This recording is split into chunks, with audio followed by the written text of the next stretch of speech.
नमस्कार, आप देख रहे हैं कच्चा चिट्ठा। मैं हूं आपके साथ प्रीति रघुनंदन। आज ही के दिन यानी 18 नवंबर 1962 को चीन की सेना ने ले के रिजांगला में हमला किया था। कुमाऊं रेजिमेंट ने चीन के इस हमले को नाकाम कर दिया था, लेकिन अब भी चीन अपनी चालबाजियों से बाज नहीं आ रहा। लिहाजा देश के रक्षा मंत्री राजनाथ सिंह रिजांग का दर्रा पहुंचे। वहां से चीन को उन्होंने आखिरी चेतावनी दी।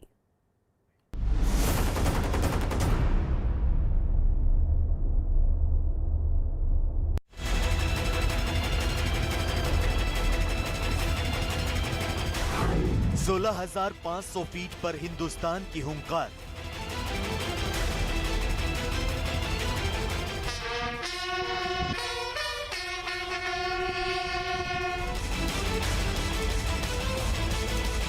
हिंदुस्तान करेगा ड्रैगन पर बड़ा प्रहार।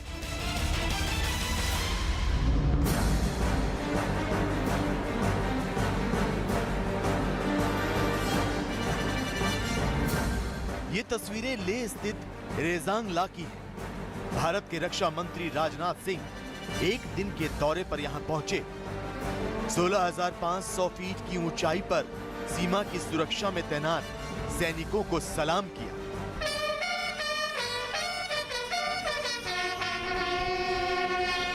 देश के लिए वीर गति को प्राप्त हुए जवानों को नमन किया।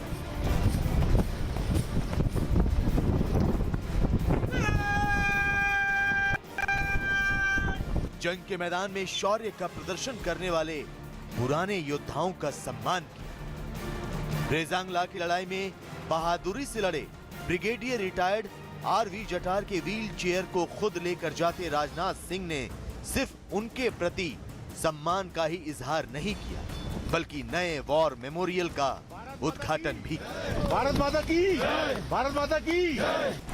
दरअसल 18 नवंबर 1962 को रेजांगला में चीन और भारत के बीच भीषण युद्ध हुआ था। 6,000 चीनी सैनिकों ने अचानक हमला कर दिया था। चीन की सेना यहां तैनात कुमाऊं रेजिमेंट के जवानों को निशाना बनाकर इलाके पर कब्जा करना चाहती थी, लेकिन कुमाऊं रेजिमेंट के मेजर शैतान सिंह ने मोर्चा संभाला और एक के बाद एक चीन के 7 हमलों को नाकाम कर दिया। करीब 18,000 फीट की ऊंचाई पर लड़े गए इस युद्ध में चीन के 1,000 से ज्यादा सैनिक मारे गए थे। चीन से युद्ध लड़ते हुए कुमाऊं रेजिमेंट के 123 सैनिकों के दस्ते में से 114 वीर गति को प्राप्त हुए थे। कुमाऊं रेजिमेंट की कमान संभालने वाले मेजर शैतान सिंह ने भी अपना बलिदान दिया था। मेजर शैतान सिंह को मरणोपरांत परम वीर चक्र से सम्मानित किया गया था। आज अगर रिजांगला में बैटल होती है तो मुझे नहीं लगता कि न केवल चाइना, इवन पूरी दुनिया की फोर्स लग जाए वो रिजांगला को नहीं ले जा पाएंगी, क्योंकि आज हमारे पास बोफर्स गन है, ग्रैड बीएम्स हैं, पिनाकास हैं, हमारे पास एरियल डिस्ट्रक्शन के लिए एक रेडियो सेट के कॉल पर यू माइट फाइंड कि Rafale aircraft will be there. मुझे लगता है कि जिस तरह की फायर पावर आज एक कंपनी और एक बटालियन रिजांगला जैसी रिमोट जगह पर ला सकती है, पॉइंट ऑफ डिसीजन पर इतनी फायर पावर आ जाएगी कि एनिमी विल बी डेवास्टेटेड। इसमें दो राय नहीं कि तब के मुकाबले आज भारतीय सेना कहीं ज्यादा ताकतवर हो चुकी है।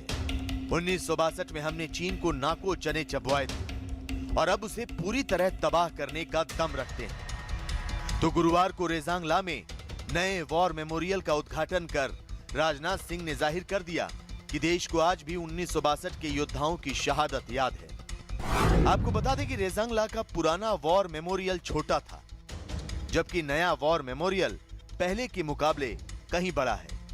इस नए वॉर मेमोरियल पर 108 फीट ऊंचा तिरंगा लगाया गया है। शहीदों के नाम की पट्टिकाएं लगाई गई हैं। मेजर शैतान सिंह के नाम से एक ऑडिटोरियम बनाया गया है। इसके अलावा वॉर मेमोरियल में फोटो प्रदर्शनी गैलरी के साथ हेलीपैड की सुविधा भी मौजूद है। हमारे कैसे 114 वीर जवानों ने अपनी शहादत देकर इस सीमा की रक्षा की है। भारत के मान, सम्मान, स्वाभिमान को उन्होंने बढ़ाया। मैं तो कहना चाहता हूं केवल वह बहादुर सैनिक ही नहीं थे, बल्कि वह एक आध्यात्मिक पुरुष थे। मैं जानता हूं कि बहुत लोगों को आश्चर्य होगा, शहादत देने वालों को आप आध्यात्मिक पुरुष स्पिरिचुअल मैन के रूप में कैसे आप परिभाषित कर रहे हैं, इसलिए करना चाहता हूं। शहादत देश के लिए वही दे सकता है जिसका मन बड़ा होगा। छोटे मन का व्यक्ति कभी शहादत नहीं दे सकता है। रेजांगला में चीन और भारत के बीच हुई जंग को 59 साल बीत चुके हैं, लेकिन इस जंग की आग अब भी बुझी नहीं है। चीन अब भी सीमा पर साजिशें रच रहा है। भारत के रणनीतिक लिहाज से अहम इलाकों पर बुरी नजर गड़ाए हुए है, जिसे देखते हुए जहां सेना मुस्तैद है, वहीं सरकार ने एक बार फिर साफ कर दिया है कि अगर चीन ने किसी भी तरह का दुस्साहस किया तो उसका अंजाम बहुत बुरा होगा। रेजांगला से चीन को चेतावनी देते हुए राजनाथ सिंह ने कहा कि भारत का चरित्र रहा है कि हमने किसी भी दूसरे देश की जमीन पर कब्जा करने की नियत नहीं रखी, लेकिन किसी भी देश ने अगर भारत की ओर आंख उठाकर भी देखा है तो हमने उसे मुंह तोड़ जवाब दिया है।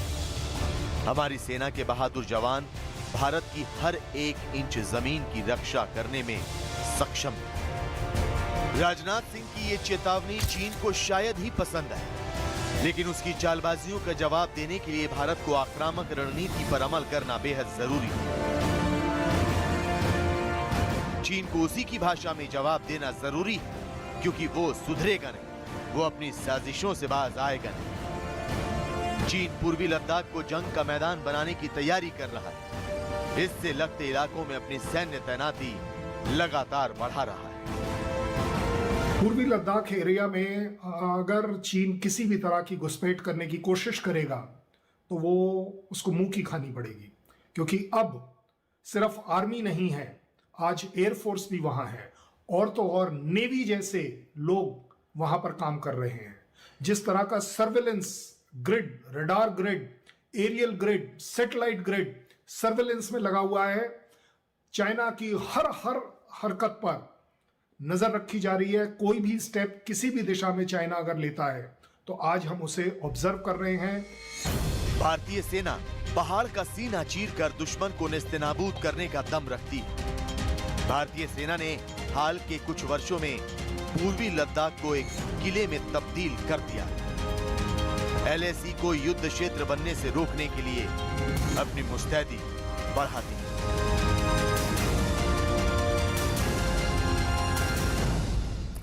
चीन की साजिशों को देखते हुए भारत लद्दाख से लेकर अरुणाचल प्रदेश तक सुरक्षा कवच तैयार कर रहा है। सबसे ज्यादा संवेदनशील इलाके पूर्वी लद्दाख में मौजूद भारतीय सेना के जवानों को जंग की स्थिति में जरूरी चीजों की सप्लाई के लिए विशेष तैयारियां की जा रही हैं। भारतीय वायुसेना ने इन्हीं तैयारियों को अमली जामा पहनाने के लिए अभ्यास किया। खास बात यह है कि इस अभ्यास में वायुसेना के ग्लोव मास्टर, हरक्यूलिस जैसे भारी भरकम विमानों ने शिरकत की।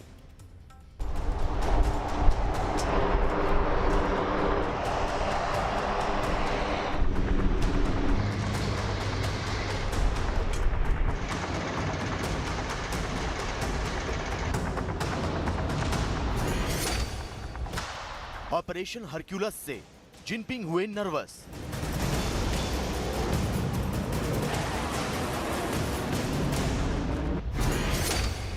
लद्दाख में शौर्य प्रदर्शन से बढ़ी घबराहट।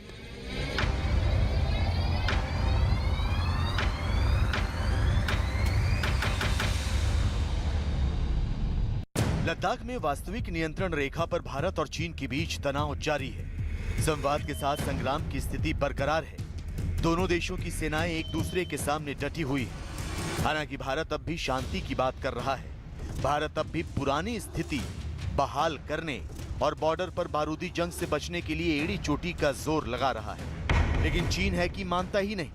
ऐसे में भारत के लिए अपनी सैन्य क्षमताओं को बढ़ाना लाजमी हो जाता है, और इसी की बानगी है लद्दाख में वायुसेना का ऑपरेशन हरक्यूलस।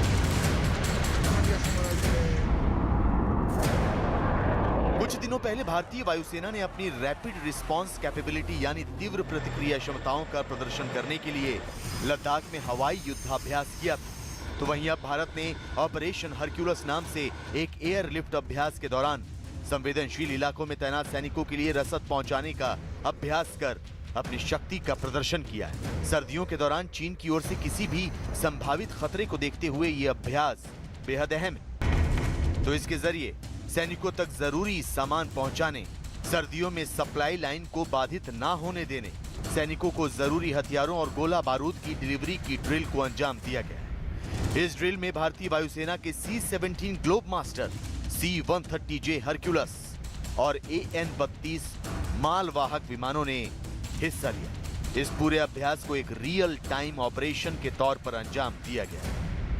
ये 16,606 फीट यानी कि 5,100 मीटर की ऊंचाई पर है और इस किस्म का जहाज़ मीडियम लिफ्ट एयरक्राफ्ट C-130J ये इस एयरफील्ड पे लैंड किया। ये दुनिया का वर्ल्ड रिकॉर्ड है।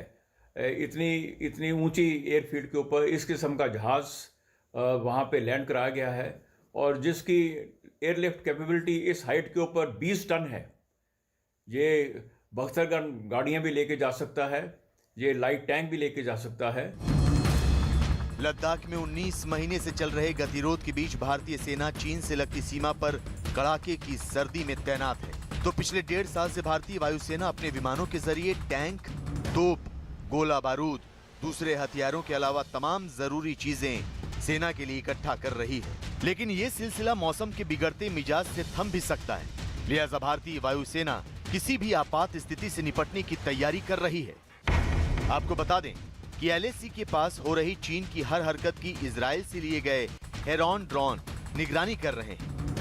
हाल ही में अरुणाचल प्रदेश के यांगसे में भारत और चीन के बीच हुई झड़प के बाद भारतीय सेना ने तकनीक के जरिए निगरानी बढ़ाने का फैसला लिया है। इसके अलावा LAC पर अटैक हेलीकॉप्टर भी तैनात रखे गए हैं। तो अब सेना ने अपना आदर्श वाक्य बनाया है, फाइट फॉरवर्ड, फाइट एग्रेसिव। इसके लिए स्पेशल फोर्स को खास अमेरिकी GPS पैराशूट भी दिए गए, जिनके जरिए दुश्मन के इलाकों में हथियार और गाड़ियां भी भेजी जा सकती हैं। पहले सिर्फ पैकेट एयरक्राफ्ट लैंड किया करते थे और वो छोटे रनवे के अंदर और कच्ची ज़मीन पे भी लैंड कर सकते थे। लेकिन अभी 2006 के बाद में हमने यहाँ पर इसको डेवलप किया, ALG को एक ग्रेवल एयरफील्ड के अंदर, और वहाँ पे AN-32 जो कि रशियन ओरिजिन का एयरक्राफ्ट है, जो तकरीबन 1 प्लाटून तक ट्रुप्स को ले जाता है, तो उसको लैंड किया। और अभी कुछ ही सालों के अंदर इस एयरफील्ड को और अपग्रेड किया गया। रक्षा जानकारों की माने तो भारत और चीन के बीच सैन्य वार्ता के सफल होने की संभावना ना के बराबर है। जब तक दोनों देशों की सरकारें सहमत नहीं होती, तब तक 19 महीने पुराने सीमा संकट का समाधान शायद ही निकल पाए। अमेरिकी रक्षा विभाग यानी पेंटागन ने भी कहा है कि इस संकट के समाधान के लिए बातचीत में भाग लेने के बावजूद चीन LAC पर अपने दावों को मजबूत करने के लिए सामरिक कार्रवाई कर रहा है। लिहाजा भारत ने चीन के सैन्य निर्माण और किसी भी दुस्साहस की संभावना का मुकाबला करने के लिए लद्दाख थिएटर में 50,000 से 60,000 सैनिकों और उन्नत हथियारों को तैनात कर दिया है।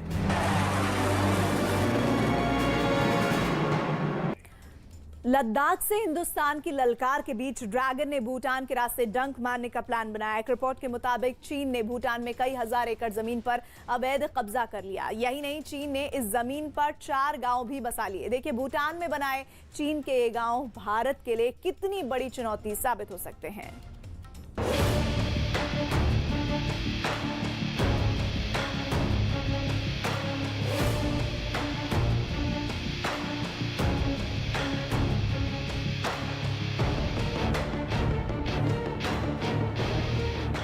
तिब्बत में मॉडल गांव के जरिए मानव कवच तैयार करने की साजिश को अंजाम देने के बाद चीन ने अब भूटान का रुख किया है। भारत के साथ सीमा विवाद के बीच चीन पड़ोसी देश भूटान की सीमा में भी घुसपैठ कर चुका है। चीन के सैन्य विकास पर एक वैश्विक शोधकर्ता ने सैटेलाइट तस्वीरों के जरिए दावा किया है कि चीन ने अपनी सीमा से लगे भूटान में करीब 25,000 एकड़ क्षेत्र पर अवैध कब्जा कर लिया है।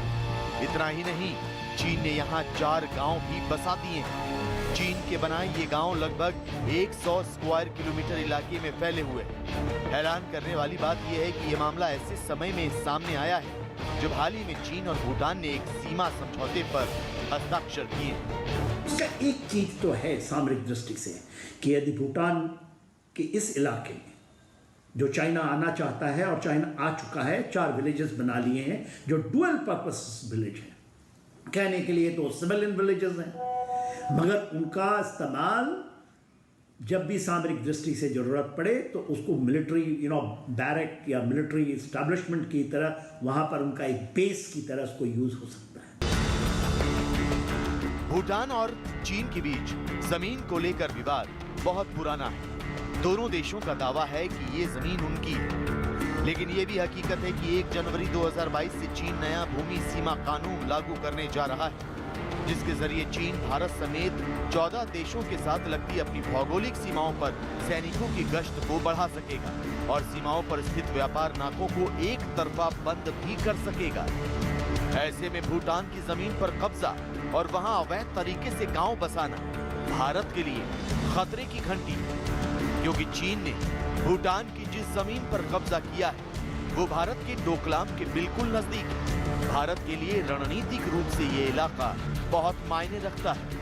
भारत और भूटान की सेनाएं इस क्षेत्र में आपसी सहमति से सैन्य इंफ्रास्ट्रक्चर मजबूत करने को लेकर काम कर रही हैं। एक सिक्योरिटी अरेंजमेंट है दोनों के बीच में, तो उसको थ्रेटन यदि करना है तो राजनीति में देखिए कि वो दिखाना चाहता है जैसे वो नेपाल में किया, उसी तरह भूटान के अंदर में भी चाइना का अपना ओन एक प्रेशर टैक्टिक्स है कि चाइना भूटान को भी अंडर, क्योंकि उसने अपनी उसकी साथ सीमा जिस तरह भारत के साथ ही सुलझाई है उसी तरह भूटान के साथ थी, और भूटान को छल, प्रपंच, धोखा और इनके बाद भी, और ये कब निर्माण हुआ, ये डोकलाम के बाद 2020 और 2021।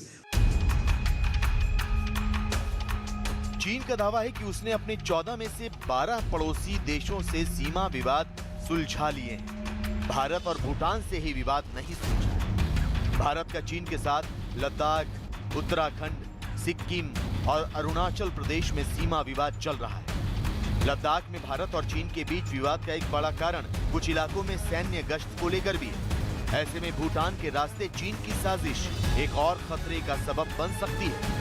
भारत को पहले से कहीं ज्यादा अलर्ट रहने की जरूरत है।